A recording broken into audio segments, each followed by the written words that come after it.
네, 봄이 됐습니다. 우리들 눈에 아주 화려한 꽃들이 피어나고 있습니다. 벚꽃도 피고 목련도 피고 계절은 이렇게 어김없이 우리를 찾아옵니다. 예수님은 제자들의 질문에 대답하실 때 무화과 나무의 비유를 드셨습니다. 제자들이 질문한 내용의 핵심은 성전 파괴와 예루살렘이 멸망한다는 예수님의 말씀을 듣고 질문한 겁니다. 성전을 얼마나 튼튼하게 지었는데 돌 위에 돌 하나도 남기지 않고 다 무너뜨려진다라고 하는 예수님의 말씀을 들었을 때 제자들이 얼마나 놀랐겠습니까? 그때가 언제입니까? 무슨 징조가 있습니까? 라고 질문하셨을 때 예수님은 여러 질문들을 대답을 하셨습니다. 징조들을 설명해 주셨습니다. 그리고 그 마지막 가장 핵심적인 징조, 그 때가 이른 것을 알려주는 말씀은 군대들이 예루살렘을 둘러싸거든 알라. 그건 누가복음 21장에 기록이 되어 있습니다. 마태복음 24장 15절 말씀을 보면 다니엘이 말한 바 멸망에 가증한 것이 거룩한 곳에 선 것을 보거든 그때가 이른 줄 알아라 이렇게 말씀하십니다. 물론 마가복음 13장 14절에도 그 말씀이 기록되어 있습니다. 오늘 본문이 마가복음 13장 28절에서 37절 사이에 있는 말씀입니다. 그 말씀을 가지고 여러분들에게 하나님의 말씀을 증거하려 합니다. 마가복음 13장 14절을 제가 읽어 드리겠습니다. 멸망에 가증한 것이 서지 못할 곳에 선 것을 보거든 읽는 자는 깨달을진저 그때 유대에 있는 자들은 산으로 도망할지어다. 다니엘서 9장 27절에는 가증한 것이 날개를 의지하여 선 곳을 보고도 이렇게 번역이 되어 있습니다. 그것은 우리가 신약 성경에서 예수님이 그 말씀을 인용해서 하셨기 때문에 예수님이 우리에게 주신 말씀이 정확한 번역이라고 생각하시면 됩니다. 멸망에 가증한 것이 거룩한 곳에, 곧 마가복음은 서지 못할 곳으로 표현이 되어 있습니다. 마태복음은 거룩한 곳에 선 것을 보거든 그때가 이른 줄 알라. 예루살렘이 멸망할 것이다. 성전이 파괴될 것이다 라고 말씀하신 겁니다. 예수님의 말씀 속에서는 그 뒤에 나오는 말씀들을 보면 이것이 1차적으로 실질적으로 그 당시에 존재했던 예루살렘과 성전 파괴를 말씀합니다. 예수님의 말씀은 이 부분에서 이중적으로 나타납니다. 신약 성경을 보면 장차 진짜 이 땅에 있는 패역한 도성, 음료교회죠. 바벨론의 파괴를 요한계시록은 우리에게 보여주고 있습니다. 그러니까 주후 70년에 실질적으로 이 땅에 존재했던 예루살렘 성과 그리고 성전은 회파가 됩니다. 로마 장군에 의해서, 로마의 병사들에 의해서 돌 위에 돌 하나도 남기지 않고 파괴가 되는 역사적 사건이 일어납니다. 그것은 우리는 실질적으로 역사적 사건으로 확인할 수가 있습니다. 모두 다 그것이 일어났다고 믿고 있습니다. 또 한편으로는 조금 전에 말씀드린 대로 장차 이 타락한 교회, 대음료교회죠. 그 음료교회를 상징합니다. 예루살렘이 그것이 회파될 것이라고 하는 예수님의 예언의 말씀입니다. 그것 또한 신약성경 마지막 책에 가면은 그것이 일어납니다. 그렇기 때문에 멸망에 가증한 것이 거룩한 곳에 선 것을 보는 눈을 가지고 있어야 합니다. 그래서 마가복음을 오늘 본문 말씀 28절부터 37절 사이에 보면 예수님께서 아주 깨어 있으라는 말씀을 4번이나 합니다. 깨어 있어라, 깨어 있어라. 예수님은 이제 곧 십자가를 지시고 하나님의 그 자리로 복귀하실 겁니다. 그렇기 때문에 제자들에게 이 무화과 나무의 비유를 들려주면서 깨어 있으라고. AD 70년, 주 70년에 예루살렘 성전이 회파가 되는 것은 물론이고 예수님이 정말로 오실 때 다시 오실 징조에 대해서도 쭉 말씀을 하십니다. 그것이 이제 마태복음 24장, 또 마가복음 13장, 누가복음 21장에 비교적 자세하게 기록이 되어 있습니다. 이보다 더 자세하게 기록되어 있는 것은 요한계시록에 이 예수님의 말씀보다 좀 더 구체적으로 그 징조와 환난과 또 예수님이 오실 때 쏟아지는 재앙에 대해서 우리들에게 요한계시록은 알려주고 있습니다. 깨어 있으라 말씀하시기 전에 무화과 나무의 비유를 말씀하십니다.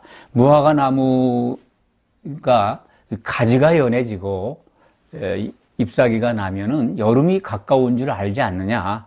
자연의 법칙을 설명하시는 겁니다.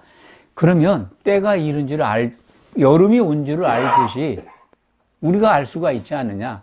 이런 징조들을 보면 예수님이 재림하는 때를, 예수님이 오시는 그 때를 너희가 보고 알 수 있을 것이다 라고 하는 말씀을 하신 겁니다. 그러니까 징조를 보면 그러한 것들이 나타나면 내가 올 때가 가까운 줄을 알라 하는 겁니다. 예수님은 이렇게 예수님의 다시 오심을 공생의 기간 동안에 십자가 지시기 전에 아주 자세하게 그리고 비교적 상세하게 제자들에게 말씀해 주셨습니다. 그럼에도 불구하고 이것을 오해하는 사람들이 너무 많이 있습니다. 기독교 안에도 예수님이 이미 와 있다고, 그리고 이 때가 또 천년왕국 시대라고 그렇게 가르치고 또 그것을 그렇게 믿는 사람들이 너무 많이 있습니다. 특히 무화과 나무의 비유를 유대인들은 이것이 이스라엘의 회복으로 알고 있습니다. 참 기가 막힙니다. 그들은 메시아가 오지 않았다라고 믿기 때문에 그렇게 믿고 있는 것 당연한지도 모릅니다. 그런데 예수님이 우리의 구세주고 메시아하고 그리고 초림하셨고 재림하실 걸 믿는 우리 기독교 안에도 유대 사람들의 생각에 따라서 이 무화과 나무의 비유가 이스라엘의 회복이다. 그렇게 믿는 사람들이 많이 있습니다. 무화과 나무의 비유 속에 담겨 있는 예수님의 취지를 오해하게 되는 겁니다. 무화과 나무는 전통적으로 구약 시대의 말씀을 통해서 우리는 알 수가 있습니다. 이스라엘을 상징하는 나무이면 틀림이 없습니다. 구약 성경에 나타나 있는 이스라엘의 상징 나무는 세 가지입니다. 세 종류입니다. 포도나무, 무화과나무, 그 다음에 감람나무, 올리브나무죠. 이 기름을 짜는 이 세 나무를 구약 성경을 통해서 보면 이스라엘을 상징하는 나무다. 이스라엘을 표현할 때 하나님께서 그렇게 호칭을 합니다. 그렇기 때문에 무화과 나무 그것이 이스라엘을 상징하는 것이지만은 오늘 본문에서 예수님이 비유로 들은 말씀은 무화과 나무의 가지가 연해지고 잎사귀가 나면 여름이 가까운 줄 알 수 있지 않느냐. 그러한 징조들이 봄을 알리고 이런 꽃이 피는 여러 가지 증거들이 나타나면 여름이 가까운 징조 아니냐. 그 자연의 법칙을 통해서 내가 먼저 설명한 징조들이 나타나면 내가 다시 올 때가 된 것으로 알라. 그것을 보고 깨달아라 하신 말씀입니다. 누가복음에는 이 무화과 나무와 모든 나무를 지칭하셨습니다. 무화과 나무만 비유한 게 아니라는 겁니다. 누가복음 21장을 한번 찾아보시기 바랍니다.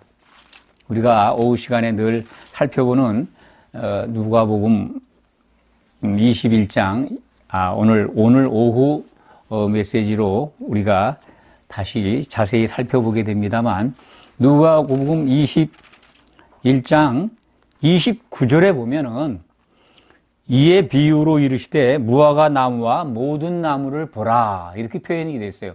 그러니까 무화과 나무만 비유를 하신 게 아닙니다. 이스라엘의 회복을 말씀하신 그 비유의 말씀이 아니라는 것을 우리가 확인하게 됩니다. 봄이 되면 모든 나무가 이렇게 가지가 연해지고 잎사귀가 나지 않습니까? 지금 가지가 연해지기 전에 이 벚꽃 같은 나무, 목련 같은 나무는 이 꽃부터 핍니다. 이 꽃이 피었다고 하는 것은 봄의 증거 아니겠습니까? 봄의 증거 속에 이제 가지가 연해지고 잎사귀가 나는 것은 여름을 향한 징조, 여름이 곧 다가올 것이라는 징조입니다. 그 징조를 보고 여름이 올 것 알듯이 예수님께서는 내가 이렇게 여러 가지 징조들을 말하지 않았느냐, 그런 것들이 나타나면 내가 올 때가 가까운 줄을 알아라. 오늘 말씀 보면 이 29절에 그렇게 예수님께서 증거하셨습니다. 이와 같이 너희가 이런 일이 일어나거든, 나는 것을 보거든 인자가, 예수님이 가까이 곧 문 앞에 이른 줄을 알아라. 이런 일들, 이 예수님이 마가복음 13장 3절 이하에서부터 3절에는 이제 제자들이 질문을 하는 거죠. 언제 이런 일이 있습니까? 예루살렘이 회파가 됩니까? 성전이 파괴됩니까? 하고 물었을 때 징조가 어떤 징조가 있냐고, 언제 이런 일이 일어나고 어떤 징조가 있냐고 물었을 때 예수님은 마가복음 13장 5절에서부터 이게 쭉 여러 가지 징조를 말씀하셨습니다. 그런데 이런 일들이 일어나거든 내가 다시 올 때가 가까웠고 곧 문 앞에 이른 줄을 알아라. 그래서 깨어 있어라. 그런데 오늘 말씀 속에서 보면 아주 중요한 말씀을 합니다. 이 세대가 지나가기 전에 이 일이 다 이루어지리라, 일어나리라. 이 말씀이 굉장히 또 사람들이 곡해하고 있습니다. 오해하고 있습니다. 그래서 예수님이 오시기 전에, 메시아가 오시기 전에 제3성전이 세워지고 그런 다음에 그것이 회파되어야 된다는 겁니다. 유대인들은 뭐 그렇게 믿을 수 있습니다. 메시아를 인정 안 하기 때문에 성전이 건축된 다음에 그것이 회파되고 그 다음에 예수님이 오시게, 그런 프로그램으로 이해하고 있습니다. 이 세대가 지나가기 전에 이제 유대인들은 메시아를 인정 안 하기 때문에 그렇게 생각하지만 기독교 안에 이런 생각들은 이제, 그런 오해는 참으로 안타까운 오해입니다. 성경에 담긴 하나님의 계획, 예수님의 취지를 오해하는 겁니다. 이 세대는요, 세상 나라의 시대입니다. 간단히 말씀을 드리면 예수님 오기 전까지의 세대입니다. 예수님 오시기 전에 이런 일들이 다 일어난다는 뜻입니다. 그럼 다음 세대는 뭡니까? 다음 세대는 천년왕국 시대의 세대입니다. 예수님은 그것을 영생하는 한 시대의, 우리말 번역이 그렇게 번역을 했습니다. 예수님은 그것을 그리스도의 나라, 천년왕국의 세대라고 말씀하셨는데, 성경 영어의 번역부터 우리가 가지고 있는 우리말 번역 성경은 영생으로 표현을 해석을 해놨습니다. 그래서 좀 헷갈리게 되어 있습니다. 그러니까 오늘 정리하시기 바랍니다. 이 세대는 다음 세대, 천년왕국 세대가 오기 전에, 곧 예수님이 오시기 전에 다 일어난다, 그런 뜻입니다. 그 오해하고 하지 마시기 바랍니다. 그리고 31절 말씀, 천지는 없어지겠으나 내 말은 없어지지 아니하리라. 이 말도 그냥 상당히 여러 측면에서 볼 때 무시당하고 있습니다. 또 지금 우리가 보고 살고 있는 하늘들과 땅이 왜 없어지느냐? 예수님은 이 땅으로 오실 거고 이 땅에서 그리스도의 나라가 이루어진다라고 믿는 기독교 안의 종파도 상당합니다. 그러니까 이 천지가 없어진다고 하는 말씀이 뭐 예수님이 분명하게 이렇게 말씀을 하셨는데 이것을 인정하려 들지 않습니다. 천지 신약 성경을 보면 없어집니다. 왜 없애실까요? 그것을 알아야 우리 신앙이 정말 하나님이 기뻐하시는 신앙에 들어갑니다. 하나님은 창조된 하늘들과 땅을 하나님이 목표하신 것을 얻으면 없애버립니다. 그렇다면 지금 우리가 보고 있는, 우리가 살고 있는 하늘들, 보이지 않는 하늘과 보이는 하늘, 그리고 우리가 살고 있는 이 땅, 이 안에서 하나님은 계획을 하신 게 있습니다. 창조된 하늘과 땅에서 얻고자 하시는 게 있는데 그것을 이룬다면은 용도가 다 쓰인 거죠. 폐기해버립니다. 용도 폐기, 소각해버리십니다. 취할 걸 취하셨기 때문에 없애시는 겁니다. 그렇게 이해하면 얼마나 간단합니까? 창조된 하늘들과 땅은 치워버립니다. 그래서 신약 성경은 새 하늘과 새 땅을 바라보도다. 요한계시록 21장 1절은 처음 하늘과 처음 땅은 없어졌다라고 선언합니다. 베드로후서 3장 12절, 13절로 기억이 되는데요. 하늘들은 없어지고 이 체질들, 땅은 불타버린다. 그렇게 기록하고 있습니다. 그러니까 베드로 사도는 계시를 통해서 하늘들과 땅이 없어지는 걸 바라본 겁니다. 그래서 새 하늘과 새 땅을 바라본다라고 감탄하고 있습니다. 신약 성경 맨 마지막 계시록은 그것을 또 확증하고 있습니다. 천지는 없어지겠으나 이 말씀은요 틀림없이 이루어지는 겁니다. 그러니까 하나님은 하늘들과 땅, 지금 우리가 누리고 있는 이 공간에서 새 땅을 얻고 계십니다. 새 땅을 얻기 위해서 일하고 계십니다. 새 땅의 원재료가 무엇일까요? 그것이 바로 새 땅은 교회인데, 새 예루살렘인데 그 교회의 원재료는 성도들입니다. 이것을 이해한다면 정말 교회에 나와서 뭔가 박수받고 위로받고 환호하고 내 컨셉의 설교를 받으면 즐겁고 그거 확인하고 그런 공간으로, 그런 믿음으로 나아가지는 않습니다. 교회가 웅변하는 곳이고 뭐 박수받는 곳이고 그리고 능력을 행하는 곳이고 그런 곳으로 오해하지는 않습니다. 성도들을 신약 성경은 그리스도 안에서 새로운 피조물이라고 증거합니다. 기억하실 겁니다. 고린도후서로 제가 기억을 하는데요. 고린도후서 5장 17절 말씀으로 제가 기억을 합니다. 누구든지 그리스도 안에서 다 새로운 피조물이다. 여기 창조물이라는 겁니다. 우리가 죽었던 우리가 그리스도의 피로 영이 살아나서 아주 새로운 존재로 바뀌었다는 겁니다. 하나님은 그 새로운 피조물들을 모아서 아주 최고의 걸작품을 만들고 계십니다. 그 걸작품이 뭡니까? 그것이 이제 에베소서 2장 10절에 기록이 되어 있죠. 우리는 그의 걸작품이다. 그가 만드신 바라. 그 이제 우리말 번역은 그렇게 되어 있습니다만 걸작품이라는 거죠. 이 걸작품을 완성하기 위해서 하나님은 지금 창조된 하늘들과 땅에서 일하고 계신 겁니다. 우리는 선택이 되었고 그 새로운 피조물들이에요.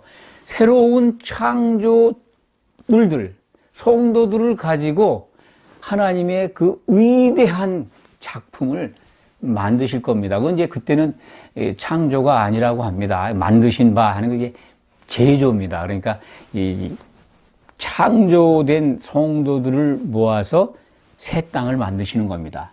이 새 땅이 등장하면 치워버리는 거죠. 하늘들과 땅을. 이게 얼마나 대단한, 이 창세기 1장에서부터 계시록 끝까지 보면요. 하나님의 그 계획하신 것, 그리고 그 이뤄가시는 과정, 그리고 성취한 모습을 보면 이보다 더 웅장하고 이보다 더 감탄스러운 일이 있습니까? 정말 대단한, 인간이 표현할 수 있는 말, 적합한 말이 없습니다. 하나님의 정말 장엄한 대서사시를 우리가 성경을 통해서 확인할 수가 있습니다.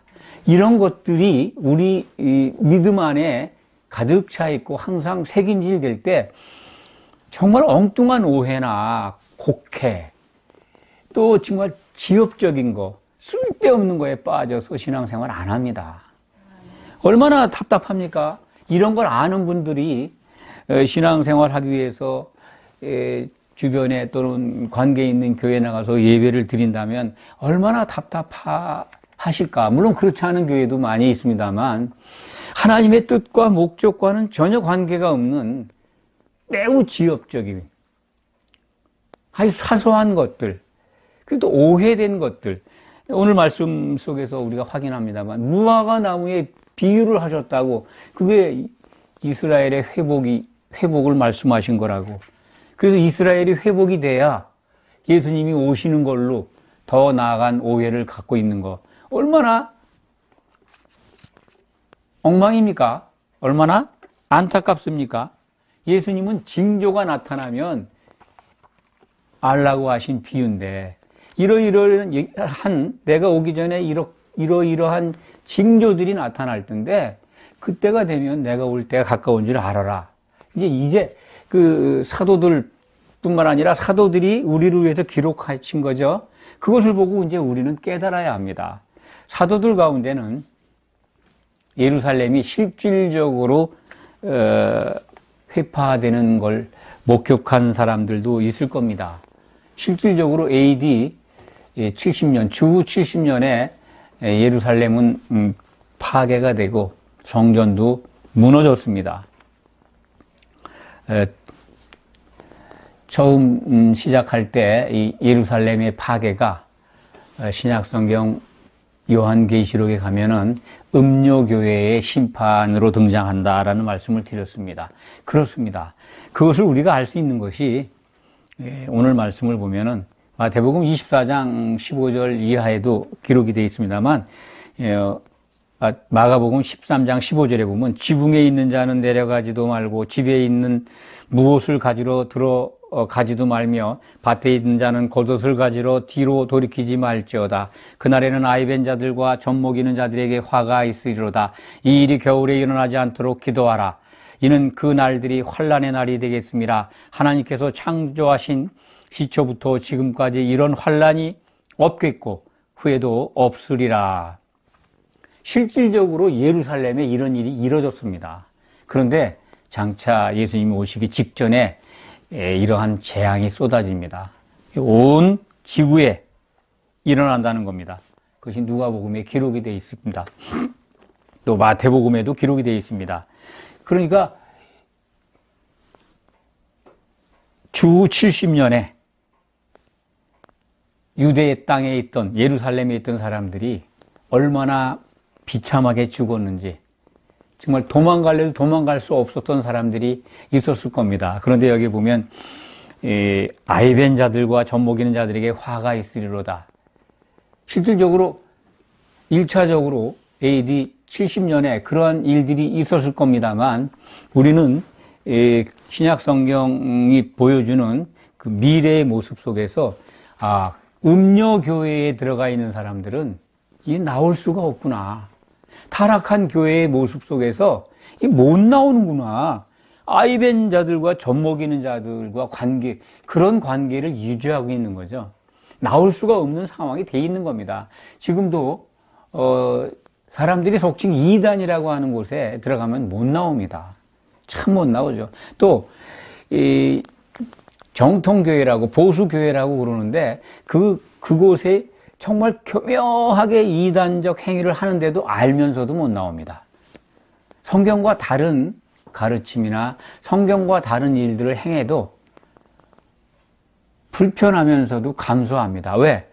이미 그러한 교회와 깊이 관계를 맺어서 아이를 베고 있고 젖을 먹이고 있는 관계가 이루어졌기 때문에 그렇습니다. 그래서 이 말씀이 실질적으로 예루살렘 파괴가 당시에 주 70년에 있었지만은 이 예수님의 말씀은 장차 예수님이 실질적으로 오실 때 나타나는 재앙이다. 이 재앙에 대해서는 요한계시록 16장에 이 7 대접이 쏟아지는 재앙으로 기록되어 있습니다. 7 대접이 땅에 쏟아지는데 맨 마지막 대접은 공중에 쏟아집니다. 공중 권세를 잡은 마귀가 그때 사로잡혀서 무저갱에 들어가게 됩니다. 그 후에 이제 공중에는 예수님이 재림하셔서 신랑으로 재림하시고 심판주로 재림하셔서 그리스도의 심판 때가 이루어지게 되고 거기에서 이제 혼인잔치 들어가는 성도들이 구별이 되고 그리고 천년왕국 시대가 이루어집니다. 이것을 오늘 말씀을 통해서 또 확인할 수가 있습니다. 우리는 이 무화과 나무의 비유, 이런 비유의 말씀들을 너무 오해적으로 푸는 이 교회 강단의 모습 속에서 이 때를 우리가 그러한 징조들을, 예수님이 하신 말씀의 징조들을 적용해서 이제 분별할 줄 알아야 합니다. 교회 안이 어떻습니까? 건강합니까? 건강한 교회도 있습니다만 참으로 안타까운 모습으로 변질되어 가는 것을 우리가 수없이 발견하게 됩니다. 최근에 개신교 교단 강단에 이 십자가에 이 M자, 영어로 M자를 만들어서 천을 이렇게 걸어놓은 그런 교회를 볼 기회가 있었습니다. 동영상에 그런 것들이 지금 보여집니다. 보수교단이라고 하고 대형교회라고 하는데 그 M자의, 영어 M자의 모양으로 천을 이렇게 십자가 위에 걸어놨습니다. 무엇을 의미할까요? 로마 카톨릭이 오래전부터 이 마리아 숭배를 갖다가 강조하고 있습니다. 마리아를 거의 이제 신격화해서 섬기고 있습니다. 이 마리아의 영문 이니셜 M이라고 저는 생각을 합니다. 마리아가 십자가를 덮으려고 하고 있어요. 십자가를, 그러니까 예수님의 피 흘린 십자가의 고난, 그건 못지않게 마리아가 숭배되고 있는 겁니다. M자, 마리아의 맨 앞에 글자죠. 영문 이니셜이라고 봅니다. 그것이 개신교 교단에서 그걸 흉내내고 있어요. 예수님의 십자가를 개신교 교단은 다 이렇게 강대상 뒤에 또는 교회 건물에 세워놓고 있습니다만 거기에 이제 마리아 숭배 사상이 개신교에도 지금 접목되어 가고 있습니다. 점점 늘어나는 것 같습니다. 그게 뭘까요? 교회라고 하는 거룩한 곳인데 하나님의 말씀이 선포되는 곳입니다. 거룩한 곳입니다. 그곳은 환호하는 곳이고 박수치는 곳이고 그럴 수도 있습니다. 그렇게 능력을 행하고 그런 곳이 아닙니다. 교회는 하나님이 만들고자 하는 걸작품이 탄생하는 곳입니다. 거기에 걸작품의 재료들이 모여서 하나님을 기쁘시게 하는 영적 공동체입니다. 그곳에 그 거룩한 곳을 참 회방하는 방해꾼이 만들어 온 프로그램에 의해서 마리아를 높이고 또 구약의 율법을 바라보고 그렇게 가르치고 이제 말로만 마리아를 숭배하는 게 아니라 개신교 십자가에 마리아의 형상, 이니셜이 담긴 천을 걸어놓고 예배를 드린다고 하는 것은 거룩한 곳에 멸망에 가증한 것들이 조금씩 들어와 가지고 지금 자리를 차지하고 있는 증거입니다. 이러한 징조들이 나타나면 예수님이 올 때가 가까웠다는 걸 알라고 하셨지만은 아직은 이 징조들만 나타나지 본격적인 환란의 시대는 아직 아니라고 봅니다. 신약 성경은 예수님 오시기 전에 7년 환란을 우리에게 일러주고 있습니다. 오늘 말씀 28절 마가복음 13장 28절이지만 그 앞전에 징조들을 설명하신 것 부분에서도 그 7년 환란의 내용들이 담겨 있습니다. 그 전에 징조, 환란 전에 오는 또 징조는 뭐 미혹, 그 다음에 뭐 거짓 미혹하는 일이 일어난다. 또 뭐 내가 그리스도다 하고 이제 미혹하는 거죠. 그리고 처처에 지진과 기근이 일어난다. 그런 전조 증상들이 있다라고 말씀하셨는데, 그 부분은 7년 환란 기간 중에서 전 3년 반 부분, 3년 반 앞부분과 이렇게 겹치는 것으로 보여지기도 합니다. 그때 나타나는 기근, 지진, 뭐 전염병 이런 것들이 전 3년 반에 나타납니다.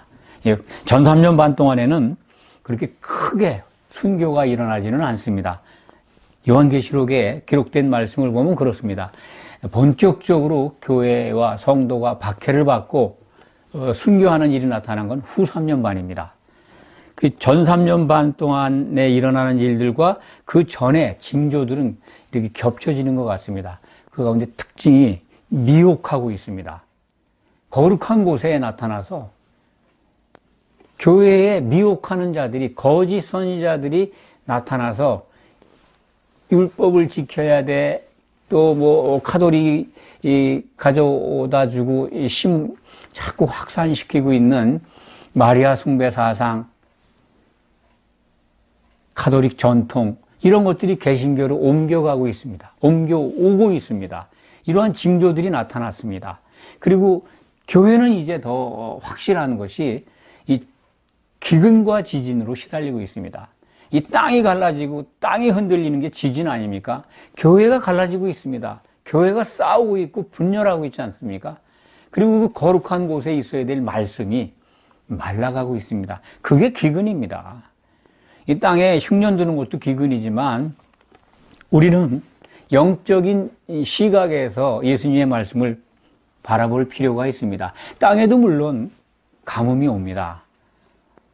기근이 옵니다. 땅도 또 갈라집니다. 지진도 많이 있습니다. 그런데 더 분명한 건 예수님이 하신 말씀의 핵심은 땅, 곧 교회를 가리켜 하신 말씀입니다. 교회 안에 기근이 있고 교회 안에 지진이 일어난다는 겁니다. 이런 징조들이 오면 이제 7년 환란이 가까웠구나.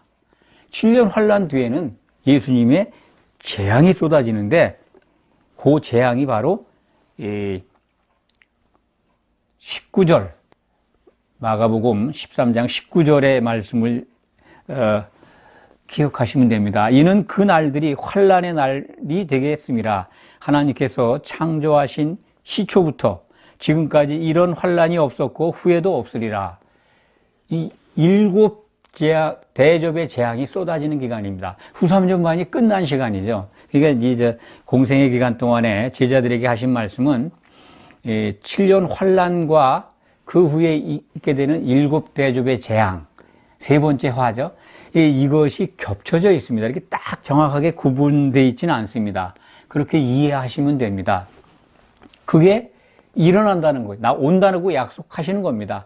그 예수님의 말씀은 지금 이렇게 미리 비유를 들어서 또는 징조를 들어서 말씀하시지만 반드시 이루어지는 겁니다. 이것이 이루어지지 않는다라고 가르치는 종파도 있습니다. 이 교회에 들어와 있는 사람들은 다 아무 상관이 없다. 7년 환란과는 상관이 없다라고 믿고 있고 그렇게 가르치는 교단이 정말 많습니다. 거룩한 곳에 멸망에 가증한 것이 쓴 것이 아닌가 그렇게 생각을 합니다. 왜냐하면 하나님의 말씀대로 선포되어야 되는데 그것이 아니고 사탄 마귀가 흐려놓은 대로 선포한다면 가증한 것이 선 것 아니겠습니까? 서 가고 있습니다. 실질적으로 선 건 아닌데 그것을 우리가 미루어 짐작할 수 있는 상황들이 이 시대에 지금 나타나고 있다, 교회에. 그렇지 않습니까? 그래서 예수님은 다짐을 하시는 겁니다. 내가 틀림없이 온다. 그게 무슨 말씀입니까? 천지는 없어져도 내 말은 없어지지 않는다는 겁니다. 그 말씀이 무슨 말씀일까요? 예수님의 말씀이 없어지지 않는다는 뜻. 그 말씀이 지향하는 게 뭡니까? 약속은 반드시 지킨다는 겁니다. 여기서 우리가 깨닫는다면, 확실하게 짚는다면 다시 오신다는 겁니다. 예수님의 말씀은 이루어집니다. 하늘들과 땅 없애버리잖아요. 그건 사실이고, 예수님 또 그 전에 오십니다. 천지 소각하시기 전에 오셔서 천년왕국 시대를 거치고 백보자 심판대에서 생명책의 이름을 가지고 심판하시고, 그 다음에 천지가 없어집니다. 사라집니다. 처음 하늘과 처음 땅이 없어집니다. 이것이 성경의 기록이고, 오늘 말씀을 통해서 징조가 나타나면 반드시 내가 온다. 그 말은 성취된다. 그것이 바로 내 말은 없어지지 않는다. 그리고 오늘 마가복음 14장 31절의 말씀입니다. 예수님의 말씀 없어지지 않습니다. 그 말씀의 의미는 반드시 그 말이 성취된다는 겁니다. 그런데 예수님이 왔다라고 가르치고 환난 겪지 않는다고 가르친다면 예수님을 거짓말하는 자로 만드는 거 아니겠습니까? 반드시 이루신다고 했는데, 반드시 오신다고 했고, 오신다고 하는 거는요, 결혼하러 오시지만은 심판하러 오십니다. 믿었던 자들에 대한 심판이 그리스도의 심판대에서 이루어집니다. 예수님의 몸인 교회를 위해서 선악 간에 행한 대로 심판하신다는 겁니다. 교회 몸, 예수님의 몸이죠. 교회를 위한 선과 악은 뭡니까? 교회가 세워지는데 덕을 세웠으면 선입니다. 그것과 관계없는 신앙을 했다 그러면 그건 악입니다. 회방했거나 방치했거나. 우리는 각자가 신부가 아닙니다. 각자가 신부라고 가르친 사람들, 그렇게 이해하는 사람들이 너무 많습니다. 그것이 아니라고 해도 잘 받아들이지 않습니다. 참으로 안타깝습니다. 예수님은 한 신부를 맞이하러 장가들로 오실 겁니다. 하나님은 그 한 신부 걸작품을 만드시기 위해서 쉬지 않고 일하십니다. 우리가 한 신부로 단장되기 위해서는 떡이 만들어지는 과정을 이해하시면 됩니다. 그게 아주 간명하게 이해할 수 있는 겁니다. 알곡이 돼서 부서져야 합니다. 껍질이 벗겨지고 가루가 돼야 됩니다. 그 가루가 떡이 되려면 성령의 기름이, 우리나라에서는 물로 반죽을 하지만 중동지방 예루살렘이 있는 유대지방은 물이 나빠서 반드시 기름으로 반죽을 해야 합니다. 떡을 만들려면. 그게 올리브 기름이죠. 그러니까 성령의 기름으로 우리가 한 몸이 되는 겁니다. 그것이 하나님이 계획하신 예수 그리스도 어린 양의 짝입니다. 그게 등장하면 처음 하늘과 처음 땅은 없애버리십니다. 이것이 하나님의 계획이고 하나님이 계획하신 모든 것이 성취되는 마지막 결론입니다. 그 안에 우리는 어린 양의 한 신부로 단장되어야 합니다. 각자가 신부이면 예수님이 뭐라 그럴까요? 일부 다처제의 신랑 되는 것 아니겠습니까? 말이 안 되는 거죠. 성경을 끝까지 살펴보면 인간이 만든 교리가 얼마나 그 하나님의 계획과 목적을 회방하고 있는가 하는 걸 발견하게 됩니다. 이런 것들을 이 징조를 통해서 깨어 있어서 분별하고 예수님이 약속하신 건 반드시 이루신다. 반드시 오신다. 그걸 알라고 하시는 겁니다. 오늘 말씀을 통해서 우리는 정말 깨어 있길 바랍니다. 깨어 있는다고 하는 건 눈을 떠 있는 거죠. 눈을 떴는데 보지 못하면 또 깨어 있는 것 같지가 않습니다. 눈을 뜨고 분별해서 보라는 겁니다. 징조가 있습니다. 이 징조를 보고 때가 가까운 걸 알라고 하시는 겁니다. 우리는 예수님의 말씀을 늘 새김질하면서 깨어 있어야 합니다. 이러한 은혜가 여러분들에게 항상 충만하기를 기원합니다. 아멘. 기도하겠습니다. 아버지 하나님 감사합니다. 깨어 있으라고 이렇게 반복해서 외치는 주님의 마음을 받습니다. 우리 마음이 둔해지지 않도록 일깨워 주시고 또한 세상 것에 취해서 방탕하지 않도록 우리를 붙들어 주시옵소서. 아멘. 예수 그리스도의 이름으로 감사드리며 간절히 기도하옵나이다. 아멘.